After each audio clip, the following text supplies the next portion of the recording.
Hello guys, कैसे हो आप सब लोग? उम्मीद है आप सब लोग अच्छे होंगे। तो आज मैं आप सभी लोगों के लिए लेकर आया हूँ 3 एआई टूल, जिसके अंदर आप नोट्स बना सकते हो यूट्यूब की वीडियोस के। ठीक है, तो इसके अंदर फर्स्ट जो एआई टूल है उसका नाम है सॉलिड पॉइंट। तो सॉलिड पॉइंट पे आपको जाना है, जाने के बाद में इसके ऊपर आपको वो दो वीडियोस के लिए पेस्ट करने हैं। पेस्ट करने के बाद में इसको समराइज पे क्लिक कर देना है। समराइज पे क्लिक करने के बाद थोड़ी देर वेट करना है। आपको ये जो जितने भी नोट्स हैं वो बना के दे देगा टॉपिक वाइज।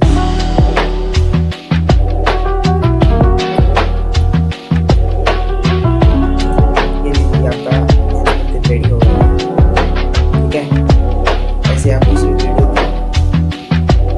नोट्स बना सकते हैं। दूसरा जो एआई टूल है उसका नाम है चैट है।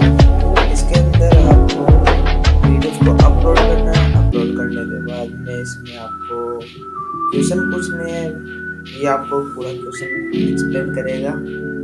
तीसरा जो एआई टूल है उसका नाम है क्यूज़गिग। इसके अंदर आपको पीडीएफ को अपलोड करना है। अपलोड करते ही ये आपको एमसीक्यू क्वेश्चन बना के दे देगा। ठीक है, ये अपनी 3 एआई टूल्स वेबसाइट हो गई जिसका यूज करके आप टॉप कर सकते हो कॉलेज के अंदर। अगर आपको ये वीडियो अच्छी लगी तो प्लीज़ लाइक, सब्सक्राइब और बेल आइकन मत भूलना। ठीक है, थैंक यू।